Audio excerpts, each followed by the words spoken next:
बीडमध्ये गुन्हेगारीच्या घटना थांबायचं नाव घेत नाहीयेत। दिवसेंदिवस या घटना वाढतच चालल्यात। बीडच्या आष्टी तालुक्यात पुन्हा एकदा राडा झालाय। दोन गट एकमेकांसमोर आल्यानं तुफान राडा बघायला मिळाला। आष्टीत नेमकं घडलं तरी काय? दोन गट आमने-सामने का आले? असं काय कारण ठरलं की दोन्ही गटांनी एकमेकांची डोकीच फोडली? या घटनेचा सविस्तर आढावा या व्हिडिओतून घेऊया। त्यासाठी हा व्हिडिओ शेवटपर्यंत पहा आणि टाइम्स नाऊ मराठीला लाईक, फॉलो आणि सबस्क्राईब करायला विसरू नका।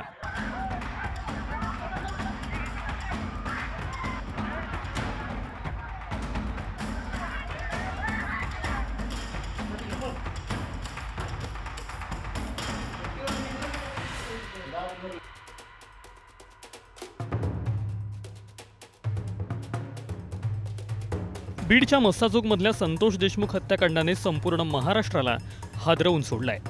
या हत्याकांडानंतर बीडमधल्या गुन्हेगारी घटनांचा एक पटच महाराष्ट्रापुढे उलगडला।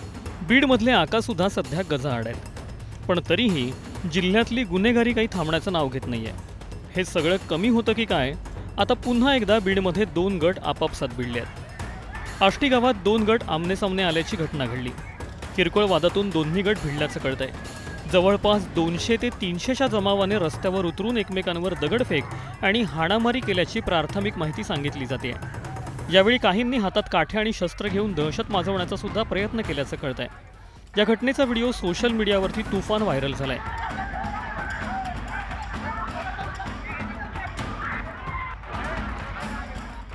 तर या दगडफेकीत काहींच्या डोक्याला जबर दुखापत झाली आहे। 24 एप्रिल 2025ला आष्टी इथल्या खडकत गावातील एका चौकात लावलेल्या झेंड्यावरून वाद झाला होता। त्याचे पडसाद दुसऱ्या दिवशी सुद्धा उमटले।